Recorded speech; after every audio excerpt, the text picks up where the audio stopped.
விஜய் நின்னால் விஜய்க்கு வாக்கு விழும், விஜயை தவிர மற்றவர்கள் நின்னா அங்கு வாக்கு விழாது அப்படின்னு ஒரு பேசக்கூடிய விவாதங்களை நம்ம பார்த்துட்டு இருக்கோம். விஜய் நின்னா வாக்கு விழும் என்னையா கேரண்டி இருக்கு? அப்படி அந்த அடிப்படையில கேரண்டி இருக்கு. இல்ல அந்த அடிப்படையில அவர் பேசியிருப்பாரு. நானே சொல்றேன், நீங்க திருச்சியில கத்தோலிக்க பிள்ளை மாதிரி நினைச்சு திருச்சி கிழக்கு வந்து அவங்க 30,000 ஓட்டுக்கு மேல தோக்கடிப்பண்ணு நானே சொல்றேன். பட் இதே ரவீந்திர துரைசாமி தான் சொல்றேன்.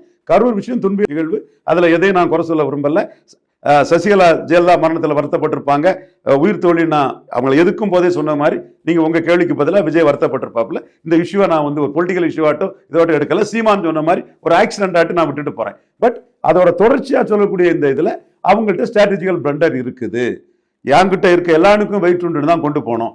நீ எவனுக்கு பணம் கொடுக்குறியோ அவன் ஒன்னா குழாய் அடிக்கிறதுக்கு ஒன்ன சொன்னானா உன் கட்சியில் உள்ள மற்றவன்லாம் சீரோங்கிற அவமானத்தை மக்கள் மத்தியில சந்திக்கிறான்.